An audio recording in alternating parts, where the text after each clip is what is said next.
예수께서 무리를 보시고 산에 올라가 앉으시니 제자들이 나아온지라. 입을 열어 가르쳐 이르시되 심령이 가난한 자는 복이 있나니 천국이 그들의 것이며 애통하는 자는 복이 있나니 그들이 위로를 받을 것이며 온유한 자는 복이 있나니 그들이 땅을 기업으로 받을 것이며 의에 줄이고 목마른 자는 복이 있나니 그들이 배부를 것이며 긍휼히 여기는 자는 복이 있나니 그들이 긍휼히 여김을 받을 것이며 마음이 청결한 자는 복이 있나니 그들이 하나님을 볼 것이며 화평하게 하는 자는 복이 있나니 그들이 하나님의 아들이라 일컬음을 받을 것이며 의를 위하여 박해를 받은 자는 복이 있나니 천국이 그들의 것임이라. 나로 말미암아 너희를 욕하고 박해하고 거짓으로 너희를 거슬러 모든 악한 말을 할 때에는 너희에게 복이 있나니 기뻐하고 즐거워하라. 하늘에서 너희의 상이 큼이라. 너희 전에 있던 선지자들도 이같이 박해하였느니라. 너희는 세상의 소금이니 소금이 만일 그 맛을 잃으면 무엇으로 짜게 하리요. 후에는 아무 쓸데없어 다만 밖에 버려져 사람에게 밟힐 뿐이니라. 너희는 세상의 빛이라. 산 위에 있는 동네가 숨겨지지 못할 것이요 사람이 등불을 켜서 말 아래에 두지 아니하고 등경 위에 두나니 이러므로 집안 모든 사람에게 비치느니라. 이같이 너희 빛이 사람 앞에 비치게 하여 그들로 너희 착한 행실을 보고 하늘에 계신 너희 아버지께 영광을 돌리게 하라.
지극히 높은 위엄과 한없는 자비를 모천사 소리 합하여 늘 찬송 드리네. 늘 찬송 드리네. 영축을 나를 살리려 그 영광 떠나서 그 부끄러운 십자가 날 위해 지셨네. 날 위해 지셨네.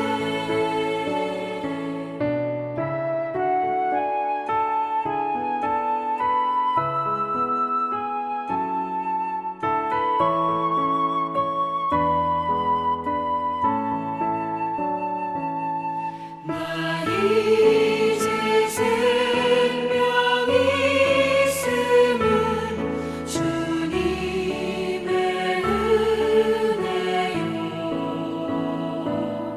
저 사망 권세 이기니 큰 기쁨 넘치네.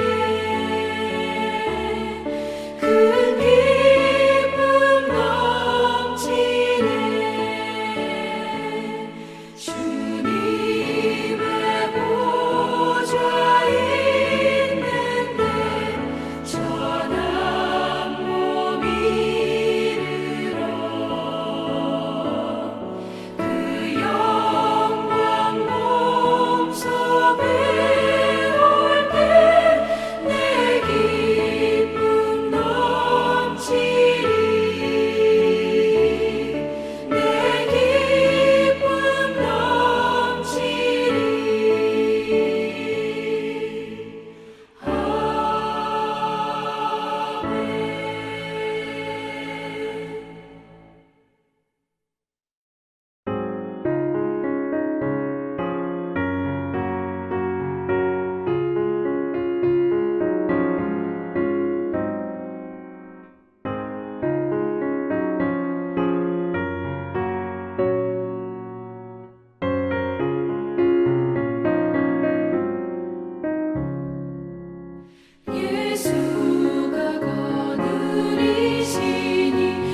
오늘은 고린도전서 3장 1절부터 살펴보겠습니다. 당시 고린도 교회 성도들은 많은 문제를 가지고 있었습니다. 오늘 이 말씀도 고린도 교회 성도들이 당을 지어 분쟁을 하고 있는 가운데 이 문제를 해결하기 위해 기록하고 있습니다. 고린도전서 2장 14절과 15절을 보면 육에 속한 사람 그리고 신령한 사람에 대해서 말씀하셨습니다. 오늘은 저번 주 말씀을 이어 육신에 속한 사람, 즉 사르키노스에 대해 말씀하고 있는데 어떤 사람을 육신에 속한 사람이라고 하는지 함께 보도록 하겠습니다. 1절과 2절입니다.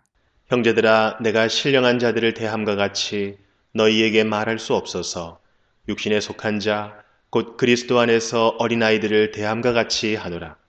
내가 너희를 젖으로 먹이고 밥으로 아니하였노니 이는 너희가 감당하지 못하였음이거니와 지금도 못하리라. 여기 육신에 속한 사람은 고린도전서 2장 14절에 나오는 육에 속한 사람과 우리말로는 별 차이를 느낄 수 없지만 원어를 보면 큰 차이가 있습니다. 그러니까 앞에 나오는 육에 속한 사람, 즉 푸스키코스는 하나님의 영을 받아들이지 않는 상태, 불신자를 이야기합니다. 그러나 본문에 이 육신에 속한 사람은 원어로 사르키코스, 즉 예수님을 믿기는 하는데 아직도 육적인 것을 버리지 못한 사람, 분명히 믿는 성도이지만 믿지 않은 불신자와 별 차이가 없는 삶을 살고 있는 사람을 이야기합니다. 그래서 바울은 1절 중반절을 보면 육에 속한 자, 곧 그리스도 안에서 어린아이라는 표현을 하고 있습니다. 그러니까 바울은 지금 고린도 교회 성도들을 향해 너희의 수준이 예수님을 믿고 거듭났지만 아직 젖이 안 떨어진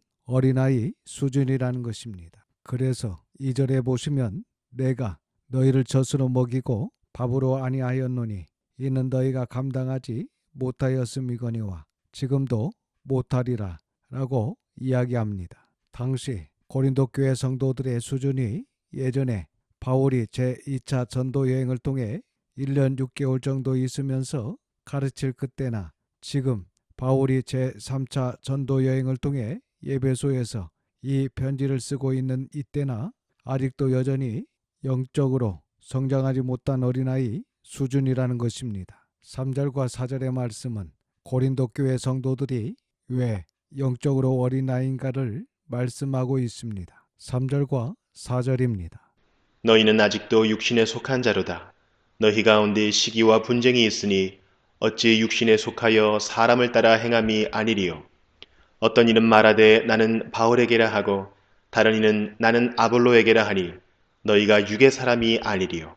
첫 번째로 3절의 말씀을 보시면 이렇게 고린도 교회 성도들이 아직도 육신에 속한 영적 어린아이라고 하는 이유가 바로 성도들 가운데 시기와 분쟁이 있었기 때문입니다. 그리고 두 번째는 4절 말씀을 보시면 당시 고린도 교회 성도들이 어떤 이는 바울에게 어떤 이는 아볼로에게 이렇게 하면서 서로 파가 나눠졌다는 것입니다. 그래서 지금도 혹시 교회 안에 이런 시기와 분쟁을 일으키는 성도가 있다면 그리고 어떤 이는 바울에게 어떤 이는 아볼로 이렇게 교회라는 이름으로 모인 공동체 안에서 성도들이 서로 편 가르기를 한다면 성령님을 따라 행하는 것이 아니라 사람을 따라 행하는 사람이요 아직 신앙으로 성숙하지 못한 어린아이 신앙이라는 것입니다. 그래서 바울이 너희들은 아직 육신에 속한 영적 어린아이라고 지적하며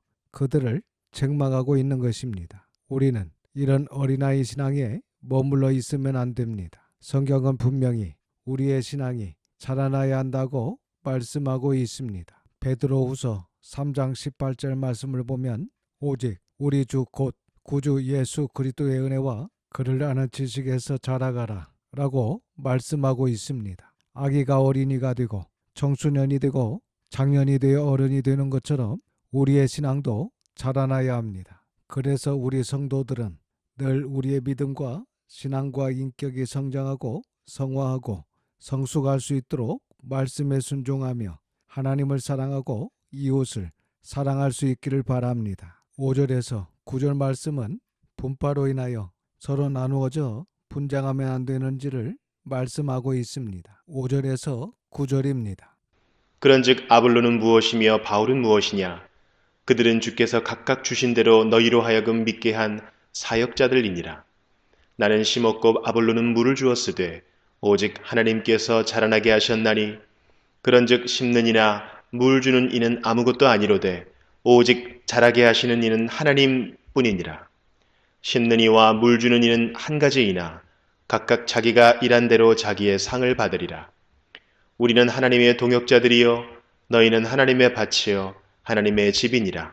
분파로 인하여 서로 나누져 분쟁하면 안 되는 이유. 첫 번째는 5절을 보시면 너희들이 편 가르기를 할 정도로 좋아하고 따르는 바울과 아볼로는 사역자일 뿐이다 라는 것입니다. 여기 사역자라고 번역한 헬라어 디아코노스라는 말은 본래 식탁에서 시중을 드는 봉사자를 뜻합니다. 우리 신약성경에 이 디아코노스라는 말이 27번 정도 사용되는데 이 말은 대체로 일꾼이라고 번역했고 때로는 집사, 섬기는 자, 그리고 본문처럼 사역자라고 번역했습니다. 그러니까 사역자, 집사, 일꾼 모두 섬기는 자라는 말씀입니다. 그래서 아볼로는 무엇이며 바울은 무엇이냐? 그들은 주께서 각각 주신 대로 너희로 하여금 믿게 한 사역자, 곧 하나님의 종에 불과하다라고 말씀하고 있는 것입니다. 두 번째는 6절과 7절을 보시면 너희가 분쟁을 일으킬 정도로 좋아하는 바울과 아볼로는 단지 사역자일 뿐이고 너희를 자라게 하시는 이는 하나님뿐이시다 라는 것입니다. 여기 씨를 심는 것은 전도하는 것을 말하고 물을 주는 것은 양육하는 것을 이야기합니다. 그리고 오직 자라게 하시는 이는 하나님뿐이시다 라는 말은 곧 구원은 하나님께 있다는 것입니다. 그러니까 복음사역에서 전도도 중요하고 목회도 중요하지만 씨를 자라게 하시는 이는 오직 하나님이시다. 즉 하나님께서 하시지 않으시면 우리는 한 영혼도 구원할 수 없고 한 영혼도 성장시킬 수 없다는 것입니다. 그래서 바울은 모든 행위의 주체자는 하나님이시고 사역자인 바울과 아볼로는 도구에 불과한다는 것입니다. 그리고 세 번째는 8절을 보시면 심는 이와 물 주는 이는 한 가지이나 각각 자기가 일한 대로 자기의 상을 받는 동등자이다 라는 것입니다. 그러니까 모든 사역자인 하나님의 종들은 다 동등하다는 것입니다. 그러나 각각 자기가 일한 대로 즉 각각 수고한 만큼 자기의 상을 받을 것이다 라고 말씀하고 있습니다. 그리고 네 번째는 9절에 보시면 우리는 하나님의 동역자들이요 너희는 하나님의 밭이요 하나님의 집이라는 것입니다. 그래서 바울과 아볼로는 하나님의 동역자요 고린도 교회 모든 성도들은 하나님의 밭이요 하나님의 집이다 라는 것입니다. 그러니까 여기 동역자, 밭, 집이라는 단어 앞에 하나님이라는 말이 붙어 있어 하나님 안에서 모두가 하나라는 것입니다. 사역자나 성도나 하나님 안에서 하나이기에 나누어져 분쟁하지 말고 하나님 나라와 하나님의 뜻을 위해 하나가 되어 교회를 세워가라는 말씀을 하고 있는 것입니다. 우리 교회도 모두가 분파와 분쟁이 없는 하나가 되시기를 주님의 이름으로 축원합니다. 10절에서 15절은 교회 지도자와 성도들에게 주시는 교훈입니다. 10절과 11절입니다. 내게 주신 하나님의 은혜를 따라 내가 지혜로운 건축자와 같이 터를 닦아두매 다른 이가 그 위에 세우나 그러나 각각 어떻게 그 위에 세울까를 조심할지니라. 이 닦아둔 것 외에 능히 다른 터를 닦아둘 자가 없으니 이 터는 곧 예수 그리스도라. 바울은 교회의 터를 닦아두었는데 그 교회의 터는 바로 예수 그리스도다 이렇게 말씀하고 있습니다. 그러니까 지금 고린도 교회의 기초는 예수님이시고 그 고린도 교회 기초 건축자는 바울 자신이라는 것입니다. 그리고 바울이 한 그 기초 공사 위에 이어서 건축물을 세우는 자들이 있다는 것입니다. 이 말은 바울이 예수 그리스도라는 터 위에 교회를 개척하여 세우고 또 이어서 후임으로 와서 사역하는 후임 사역자들이 있다는 것입니다. 현재 고린도 교회 후임은 바로 아볼로입니다. 다시 말씀드리면 교회의 기초는 예수님이시고 기초 공사자는 바울이고 그 기초 공사 위에 건물을 세우는 자가 아볼로 같은 후임 사역자다.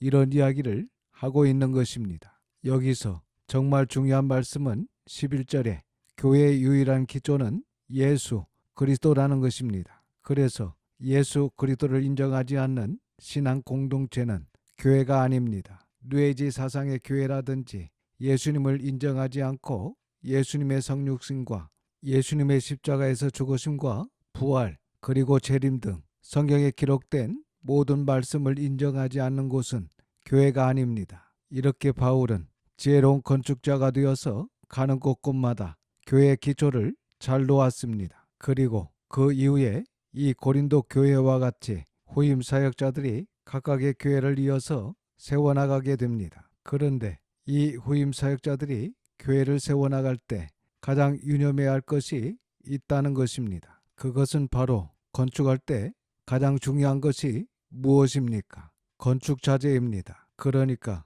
건축할 때 필요한 건축 자재를 바르게 잘 써야 하듯이 교회를 세워갈 때도 바른 자재를 가지고 세워야 한다는 것입니다. 교회가 크냐, 교회에 사람이 많이 모이느냐, 그것이 중요한 것이 아니라 교회의 재료가 중요하다는 것입니다. 12절과 13절입니다. 만일 누구든지 금이나 은이나 보석이나 나무나 풀이나 짚으로 이 터 위에 세우면 각 사람의 공적이 나타날 터인데 그날이 공적을 밝히리니 이는 불로 나타내고 그 불이 각 사람의 공적이 어떠한 것을 시험할 것입니다.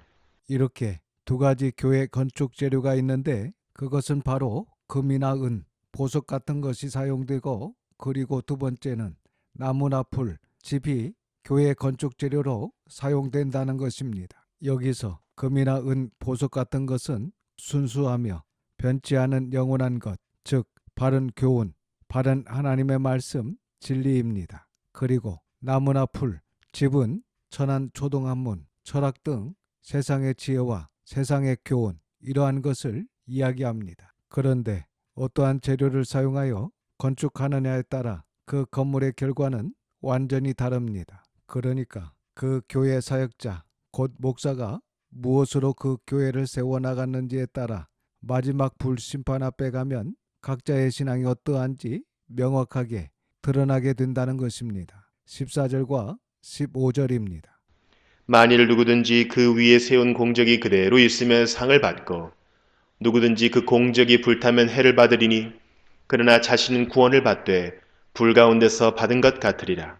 이렇게 사역자들과 교회 성도들이 하나님의 말씀으로 잘 양육하고 양육받아 불같은 환난을 잘 통과하면 하나님으로부터 상급을 받을 것이다. 그러나 만일 그들이 불시험을 통과하지 못하면 비록 자신은 구원을 얻는다 할지라도 그는 부끄러움을 피할 수 없을 것이며 상은 없을 것이다. 그런 말씀을 하고 있습니다. 그래서 교회 지도자는 교회를 세워나갈 때 금, 은, 보석과 같이 견고하고 영원한 66권의 하나님의 말씀, 이 진리의 말씀으로 세워야 하고 성도들은 이 금, 은, 보석과 같이 견고한 하나님의 말씀의 신앙으로 마지막 불시험을 통과할 때 그 교회는 든든히 서 있을 수 있고 또한 하나님의 상을 받게 될 것입니다. 그러나 만약 그렇지 않고 나무나 풀, 짚과 같은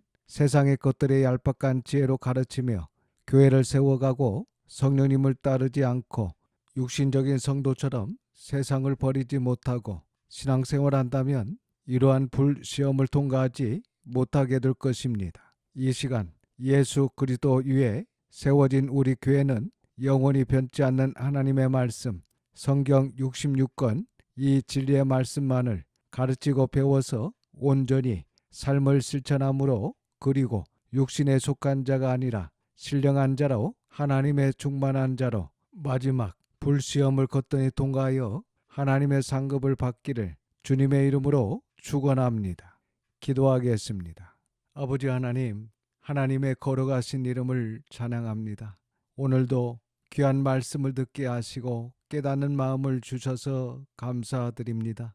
예수 그리스도의 터 위에 세워진 우리 교회가 세상의 지혜, 세상의 방법이 아닌 온전한 하나님의 말씀, 성경 66권 말씀만을 정직하게 바르게 가르치고 배워서 온전히 순종하고 행함으로 어떠한 불시험이 와도 거뜬히 통과하는 저희 교회가 되게 하여 주시옵소서.